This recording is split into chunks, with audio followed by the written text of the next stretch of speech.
ಇನ್ನು BJP JDS ನಾಯಕರ ವಿರುದ್ಧ ಪೋಸ್ಟರ್ ವಿಚಾರಕ್ಕೆ ಸಂಬಂಧಪಟ್ಟಂತೆ ಕೇಂದ್ರ ಸಚಿವ ಎಚ್.ಡಿ. ಕುಮಾರಸ್ವಾಮಿ ಅವರು ಆಕ್ರೋಶ ಹೊರಹಾಕಿದ್ದಾರೆ. ರಾಜ್ಯದ ಸಿಎಂ ಆದಮೇಲಾದರೂ ಇದೆಲ್ಲ ಬಿಡುತ್ತಾರೆ ಅಂತ ಅಂದುಕೊಂಡಿದ್ದೆ ನಾನು. ಈಗ ರಾಜ್ಯದ ಸಿಎಂ ಅವರು, ಆದರೆ ಈಗಲೂ ಕೂಡ ಅದೇ ಚಾಳಿಯನ್ನ ಮುಂದುವರಿಸ್ತಾ ಇದ್ದಾರೆ.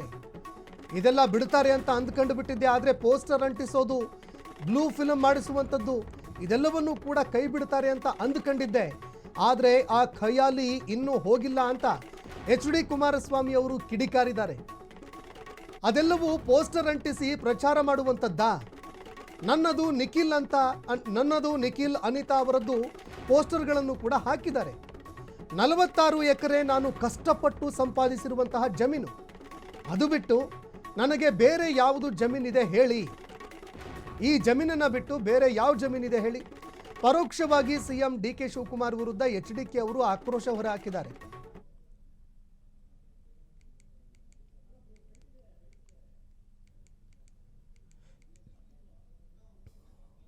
ಇನ್ನು ಈಗ ಎಚ್.ಡಿ. ಕುಮಾರಸ್ವಾಮಿ ಅವರು ತುಂಬಾ ಖಾರವಾಗಿ ತುಂಬ ಕಠಿಣವಾಗಿ ಇದನ್ನು ಟೀಕೆ ಮಾಡಿದ್ದಾರೆ. ಡಿ.ಕೆ. ಶಿವಕುಮಾರ್ ಅವರ ವಿರುದ್ಧ ಪರೋಕ್ಷವಾಗಿ ಹರಿಹಾಯ್ದಿದ್ದಾರೆ. ನೋಡಿ, ಒಬ್ಬ ಸಿಎಂ ಆದ ಮೇಲೆ ಈ ವಿಚಾರಗಳನ್ನು, ಅಂದರೆ ಈ ಹಿಂದೆ ಏನು ಪೋಸ್ಟರ್ ಅಂಟಿಸ್ತಾ ಇದ್ರು ಇದೆಲ್ಲವನ್ನ ಬಿಡ್ತಾರೆ ಅಂತ ಅಂದ್ಕೊಂಡಿದ್ದೆ ನಾನು, ಆದರೆ ಅದನ್ನು ಮತ್ತೆ ಮುಂದುವರಿಸ್ಕೊಂಡಿದ್ದಾರೆ. ಪೋಸ್ಟರ್ ಅಂಟಿಸೋದು, ಬ್ಲೂ ಫಿಲಮ್ ಮಾಡಿಸೋದು ಇದೆಲ್ಲವನ್ನೂ ಕೂಡ ಕೈ ಬಿಡ್ತಾರೆ ಅಂತ ಅಂದ್ಕೊಂಡಿದ್ದೆ, ಆದರೆ ಆ ಖಯಾಲಿ ಇನ್ನೂ ಹೋಗಿಲ್ಲ ಅಂತ ಎಚ್.ಡಿ. ಕುಮಾರಸ್ವಾಮಿ ಅವರು ತುಂಬ ಖಾರವಾಗಿ ಇದಕ್ಕೆ ಪ್ರತಿಕ್ರಿಯೆ ಕೊಟ್ಟಿರುವಂಥದ್ದು. ಅದೆಲ್ಲವೂ ಪೋಸ್ಟರ್ ಅಂಟಿಸಿ ಪ್ರಚಾರ ಮಾಡುವಂಥದ್ದಾ? ನನ್ನದು, ನಿಖಿಲ್ ಕುಮಾರಸ್ವಾಮಿದು, ಅನಿತಾ ಕುಮಾರಸ್ವಾಮಿ ಅವರದ್ದು ಪೋಸ್ಟರ್ ಹಾಕಿದ್ದಾರೆ, ಅವರದ್ದು ಕೂಡ ಪೋಸ್ಟರ್ ಅಂಟಿಸಿದ್ದಾರೆ. 46 ಎಕರೆ ನಾನು ಕಷ್ಟಪಟ್ಟು ಸಂಪಾದನೆ ಮಾಡಿರೋ ಜಮೀನು, ಅದು ಬಿಟ್ಟು ನನಗೆ ಬೇರೆ ಯಾವುದು ಜಮೀನಿದೆ ಹೇಳಿ ಅಂತ ಪರೋಕ್ಷವಾಗಿ ಅವರು ಇದೀಗ ಕಿಡಿಕಾರಿದ್ದಾರೆ.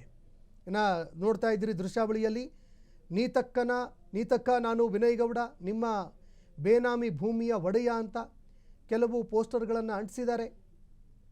ಇದೆಲ್ಲವೂ ಕೂಡ ಈಗ ರಸ್ತೆಯಲ್ಲೂ ಕೂಡ ರಾರಾಜಿಸ್ತಾ ಇದೆ. ತಪ್ಪಿಲ್ಲಬೇಡಿ ಬ್ರದರ್, ನಾನು ಈ ರಾಜ್ಯದ ಮುಖ್ಯಮಂತ್ರಿಗಳಾದ ಮೇಲಾದರೂ ಇದೆಂಥವು ಬ್ಲೂ ಫಿಲಮ್ ಮಾಡಿಸೋದು, ಪೋಸ್ಟ್ ಅಂಟಿಸೋದು ಇದೆಲ್ಲ ಬಿಡ್ತಾರೆ ಅದನ್ನು ಅಂತ ಅಂದ್ಕೊಂಡಿದ್ದೆ. ಆ ಕೈಯಲ್ಲಿ ಇನ್ನೂ ಹೋಗಿಲ್ಲ.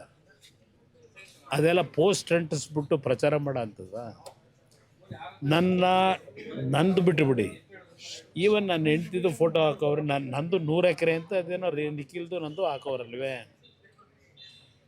46 ಎಕರೆ 40 ವರ್ಷದ ಹಿಂದೆ ಕಷ್ಟಪಟ್ಟು ಸಂಪಾದನೆ ಮಾಡಿರೋ ಜಮೀನು, ಅದು ಬಿಟ್ಟು ನನ್ನ ಹೆಸರಲ್ಲಿ ಇನ್ಯಾವ ಜಮೀನಿದೆ? 100 ಎಕರೆ ಅಂತೇನು ಹಾಕೊಂಡವರಲ್ಲ ಪೋಸ್ಟ್ರಲ್ಲಿ. ಎಲ್ಲ ವಿಷಯಗಳು ನನ್ನ ಕಾರ್ಯಕರ್ತರಿಗೂ ಗೊತ್ತು, ಜನತೆಗೂ ಗೊತ್ತಿದೆ.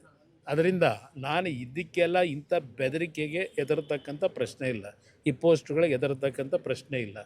ಜನಗಳ ಮುಂದೆ ನಮ್ಮ ಪಕ್ಷದ ಹೋರಾಟ ಏನಿದೆ ಜನಗಳಿಗೋಸ್ಕರ, ರೈತರಿಗೋಸ್ಕರವಾಗಿ ನನ್ನ ಹೆಸರನ್ನ ಹೇಳ್ತಾರೆ ಪದೇ ಪದೇ. ಹೌದಪ್ಪ, ನನ್ನ ಕಾಲದಲ್ಲಿ ಇದು ಮಾಡಬೇಕು ಅಂತ ಹೊರಟಿದ್ದು ನಿಜ, ನಾನು ಮಾಡಲೇಬೇಕು ಅಂತಿದ್ದರೆ 2ನೇ ಬಾರಿ ಮುಖ್ಯಮಂತ್ರಿ ಆದಾಗ ತಕ್ಷಣ ನಾನು ಕ್ರಮ ತಗೋತಿದ್ದೆ. ಆ ರೀತಿ ಇದ್ದಿದ್ರೆ ಯಾತಕ್ಕೆ ನಾನು 2ನೇ ಬಾರಿ ಇದ್ನಲ್ಲ, ಯಾಕೆ ಮಾಡಲಿಲ್ಲ? ಮಾಡೋದಾಗಿದ್ರೆ ಆಗ ಮಾಡಿಬಿಡುವೆ. ನನ್ನ ಹೆಸರನ್ನ ಹೇಳ್ಕೊಂಡು ದುಡ್ಡು ಹೊಡೆಯೋ ಕೆಲಸಕ್ಕೆ, ಭೂಮಿ ಲಪಟಾಯಿಸೋ ಕೆಲಸಕ್ಕೆ ಇವತ್ತು ನನ್ನ ಹೆಸರನ್ನು ಉಪಯೋಗ ಮಾಡ್ಕೊಂಡು ಹೊರಟವ್ರೆ. ಏನಾದರೂ ಉದ್ದೇಶ, ಒಳ್ಳೆ ಉದ್ದೇಶ ಇದ್ದರೆ ಬೆಂಬಲ ಕೊಡೋದ? ಯಾವುದರಲ್ಲಿ ಇವ್ರಿಗೆ ಒಳ್ಳೆ ಉದ್ದೇಶ ಇದೆ?